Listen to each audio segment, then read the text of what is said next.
Alunos do curso de Agronomia do Instituto Federal de Minas Gerais, sejam todos bem-vindos a esse semestre, a mais um semestre de aulas na modalidade não presencial. Estamos começando a disciplina de cultura do arroz e do algodão. E hoje, e especificamente, nós vamos iniciar com a cultura do arroz, falando um pouquinho desses aspectos mais iniciais da cultura do arroz, mercado, produção mundial, e mostrar onde que essa produção e essa cultura do arroz está inserida no mundo, né?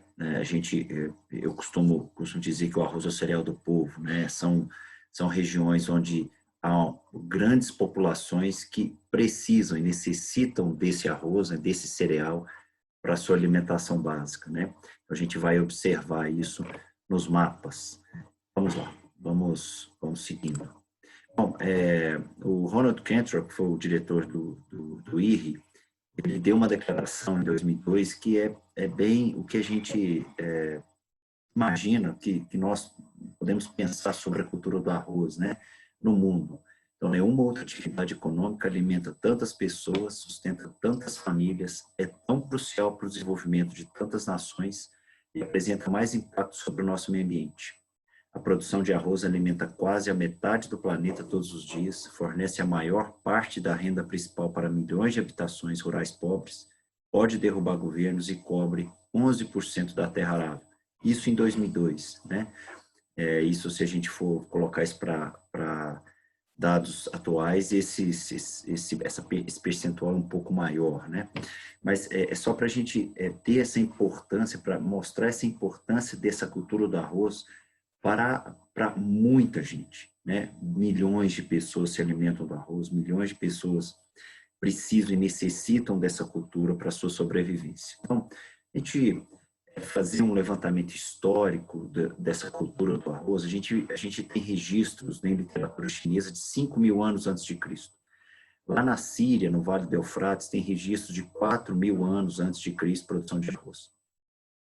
Na China, especificamente nessa época de 2.800 anos antes de Cristo, ele se tornou um símbolo de fecundidade, né? Ele se tornou aquele símbolo do arroz estar em cerimônias religiosas, principalmente em casamentos. A gente traz isso até hoje, né? Quando a gente joga arroz aos noivos, né? Nos noivos que estão saindo da igreja, a gente está mostrando que é um símbolo, né? De fertilidade, de fecundidade, de perpetuação de espécie, de reprodução, né?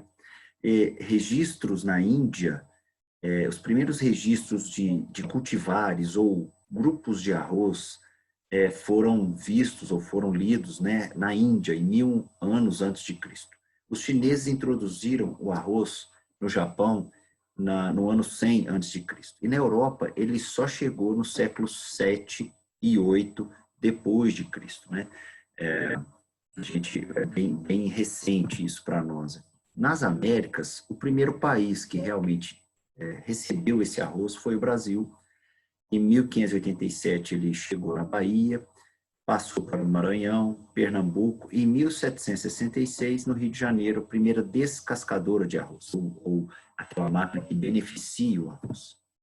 Aqui algumas imagens sobre o sistema de produção de arroz na Ásia, né? Especificamente lá na China. A produção pode ocorrer lá nos países asiáticos dessa forma, ou seja, são essas escadas, né, esses bolsões de água, né, onde esse arroz ele é semeado, né, nessas bolsas, e como a gente vai falar um pouco dessa característica do arroz, né, de ser uma planta que se permite produzir em ambientes inundados, né, a gente vai trabalhar muito isso, né, e lá na China, lá nos países asiáticos que consomem bastante arroz, eles têm esse sistema de produção de arroz inundado dessa forma. Tá? Produção mundial, se a gente observar, evidentemente, em 90% da produção mundial neste ano aqui, 15, 16, está concentrado nos países asiáticos, né? A China detendo aqui de 2015, 16, 30% da produção mundial, a Índia 21%. Então, a gente observa que os países asiáticos, eles consomem e produzem muito arroz. Onde é que está o Brasil nessa história aqui? O Brasil está aqui com 1,7% da produção mundial, isso na safra 15-16. Esse mapa ele é bem representativo, né? Mostrando assim, o consumo, quem consome mais arroz. Aí a gente fala assim, mas na Europa consome menos, 8,5%, Estados Unidos 1,4%, são áreas populosas, né? Mas não se comparado ao continente asiático. Então, a cultura do arroz ela é importantíssima para essa região que tem uma alta população, né? Então, por isso que alimenta-se muitas pessoas. E pensando em arroz em casca, produção de arroz em casca, se a gente observar os países produtores, os países todos eles estão no continente asiático, né? China, Índia, Indonésia, Bangladesh, Vietnã, Tailândia e Birmania. O Brasil fica aqui, né, entre 2012 e 2020, aqui 3, 4, na sétima posição, sétima, oitava posição, com aí 10 milhões de toneladas de arroz em casca, 11 milhões de arroz em casca. Produção mundial, aí a gente falando em arroz beneficiado, a projeção de 2020 para o Instituto Rio Grandense do Arroz, né, se observa que a China é o maior produtor mundial de arroz, seja em casca, seja o arroz beneficiado, e o Brasil está aqui na posição 3, 6, 9, 10, na 11ª posição, com 7 milhões de toneladas produzidas de arroz beneficiado. Consumo per capita de arroz, se a gente observar aqui, dentre os 20 maiores consumidores per capita, significa quilos por habitante ano, a gente observa que a China, evidentemente, consome 206 quilos de arroz por habitante ano. A gente observa os 20 países, a gente acha que a gente come muito arroz, né? Dos 20 maiores consumidores de arroz, né? O Brasil não situa entre eles, né? O Brasil consome entre 25 e 30, neste gráfico, né, quilos per capita ano. Se a gente pegar um dado um pouco mais recente, né, entre 1985 e 2019, a gente observa que há uma flutuação de consumo de arroz no ano, mas observa-se que há uma tendência em queda de consumo de arroz quando a gente passa a evolução dos anos, né, de 85 até 2019, 2020. Aqui a gente observa que há, aos poucos, uma queda nesse consumo de arroz. Isso se dá, isso tem uma explicação. Há uma gama de alternativas de consumo de outros alimentos que não arroz, que a classe média tem preferido, né? Produtos à base de soja, produtos à base de trigo, e o arroz tem perdido, entre aspas, um mercado por quilos por habitante ano, reduzindo esse consumo, né, per capita que a gente fala. Mas, ainda no Brasil, os maiores campeões, os campeões de consumo ainda são arroz e feijão, né? Aqui só uma curiosidade, né? O feijão fica aí em torno de 15, 18 quilos, né, por habitante ano no Brasil. Então, quem produz arroz no Brasil? Bom, vamos lá. Primeira coisa, vamos fazer de uma maneira geral aqui. Essa estimativa de safra 2021 foi retirada do site do Conab, né? Nós temos dois tipos de produção de arroz. O arroz de sequeiro é aquele arroz que a gente pode chamar também de arroz de terras altas, é um arroz que não tem necessidade de irrigação por inundação. E a gente tem um arroz que a gente chama de arroz irrigado, que é aquele especificamente trabalhado com inundação. Não quer dizer que o arroz de sequeiro não pode ser irrigado. Ele pode ser irrigado, mas esse arroz de sequeiro engloba outros tipos de equipamentos de irrigação. Por exemplo, uma aspersão, um pivô central. O arroz irrigado, especificamente aqui, é aquele arroz produzido no sul do país, aquele arroz de várzea, de terras baixas que a gente fala. Então, se a gente observar aqui, em área plantada, o Brasil, uma estimativa de junho de 2021, agora, né, em torno de 1.680.000 hectares, sendo que a grande maioria de área de produção se dá em arroz irrigado, arroz de terra baixa, de 1.300.000 hectares. Tá? A gente pensar em produtividade nas safras, né, 19, 20, 20 e 21, a gente observa que projeções de junho de 2021 e o arroz de sequeiro, a gente observa que a produtividade de arroz de sequeiro é baixa quando se comparado ao arroz inundado, né, arroz irrigado. O arroz está inundado, ele está em contato direto com água, ou seja, ele não sofre estresse, ele não tem estresse hídrico, né, ele está ali com todo protegido. A gente vai falar um pouquinho mais desse arroz inundado, né, questão de plantas daninhas, questão de irrigação, questão de água, de inundação mesmo, né, de aspectos hídricos. Então, se a gente observa que a produtividade média do arroz irrigado no Brasil é em torno de 8 toneladas, né, sendo que o arroz de sequeiro em torno de 2. É claro que a média se eleva em função dessa produtividade do arroz irrigado. E produção de grãos, em estimativa para junho de 2021, é uma produção de 942 mil toneladas de arroz de sequeiro e a grande quantidade, mais de 10 milhões e meio de toneladas produzidas pelo arroz irrigado. E especificamente a gente vai ver que isso se dá mais na região do sul do país. Os percentuais de produção de arroz irrigado e sequeiro permanecem mais ou menos nesse patamar, né, em torno de 10% da produção de arroz no Brasil é de arroz de sequeiro e 90% da produção do arroz no Brasil é de arroz que a gente chama de arroz de terra baixa, ou arroz inundado, ou arroz irrigado. Tá? E aí a gente observa o seguinte, quanto mais tempo, quanto mais os anos vão passando, mais a gente observa que haverá uma concentração, né, de produção de arroz nas regiões sul do país. Então, se a gente observar aqui na projeção 12, 13, que era uma participação de 78% na produção de arroz no Brasil, a gente já observa que em 2022, 2023 já é uma projeção já de 82%, ou seja, há uma concentração de arroz, né, de produção de arroz mais no sul do país. É o que a gente tem observado. Tá?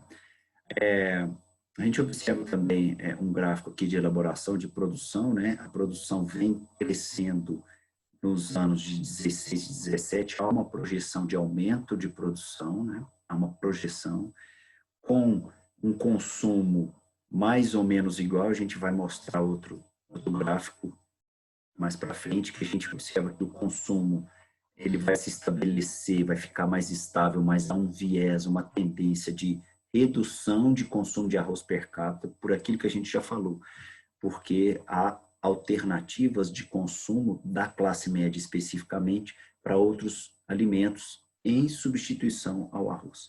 E uma importação, o Brasil tende a reduzir um pouco a importação nos anos que vem passando, né? Se tornando cada dia mais, talvez, autossuficiente nessa produção de arroz aqui. Bom, é o que eu quero mostrar para vocês, é isso. Ó, o consumo per capita de arroz beneficiado, se a gente pegar os anos de 2017 e a projeção 2027, a gente observa que há uma redução em quilos de consumo por habitante, né? Chegando aí a uma projeção de 2027 de 30 quilos per capita ano. Apesar de fontes, né, de IBGE, a gente observa isso, que há uma projeção de crescimento populacional, ou seja, mas será que uma não compensaria a outra, né? Ou seja, apesar do consumo per capita ano estar diminuindo, mas a população aumentando, não iria dar esse equilíbrio de consumo? De fato, se a gente observar, quando a gente faz esse consumo total de arroz beneficiado no Brasil, por essa população e por esse consumo per capita, né, de arroz, a gente observa que tem uma redução, não é uma redução grande nesses últimos 10 anos, não haverá uma redução grande, mas em 2021 já é 3 quilos, especificamente quase 3 quilos a menos por pessoa por ano consumindo arroz. Isso nos dá uma ideia de que há uma redução deste consumo, vai haver uma redução deste consumo, mesmo com o aumento da população. Por quê? Em função de substitutos, né? Em função de outros alimentos que vêm a substituir esse arroz no prato do povo brasileiro. Tá? Bom, pensando um pouquinho de preços, esse preço ele pode ser flutuante, porque a gente está aqui especificamente no ano de 2021, em meados de 2021, então esse preço ele pode oscilar, então a gente pode fazer uma perspectiva aqui, né? Se a gente pegar a data aqui do dia 15 de junho, né, o valor do arroz de casca, né, segundo a Exalc, é de R$ 72,80, esse R$ 72,80, o que é isso? É um saco de 50 quilos, padrão tipo 1, 58,10.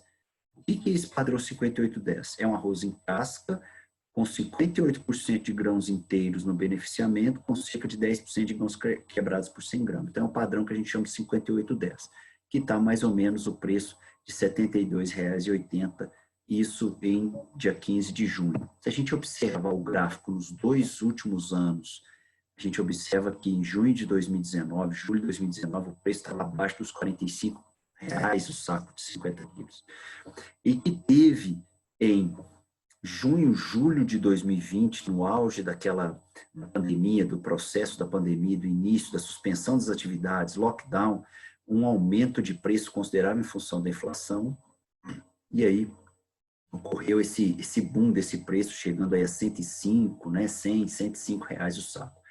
Hoje, em junho de 2021, esse preço, apesar de estar bom, tem um viés de queda, que chega-se ao patamar em junho de 2021 de R$ 76 reais. Se a gente pegar os últimos 30 dias, o viés é de queda, né? Chegou aí nos 30 dias anteriores, né? Do dia 15 de junho,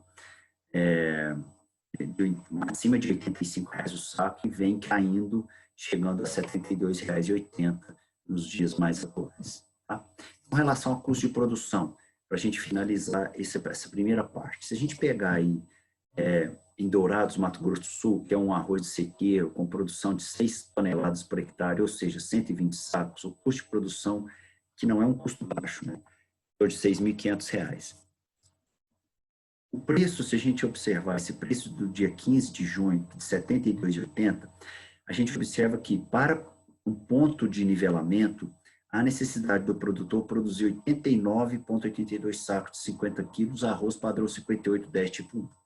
Bom, e aí, o que a gente observa aqui, que a rentabilidade, se a gente pegar em arroz, né, em sacos de arroz, né, em torno de R$ 2.100. Se a gente pegar em Uruguaiana, só para a gente ter essa noção, essa noção de diferenças, né, lá se produz 160 sacos, né, de arroz irrigado. E aí há um ponto de nivelamento de 101 sacos, porque o custo de produção é de torno de R$ 7.300. Então, o ponto de nivelamento, há uma rentabilidade aqui bruta, né? Evidentemente que a gente está falando de rentabilidade bruta de 4.000 e poucos reais. Tá?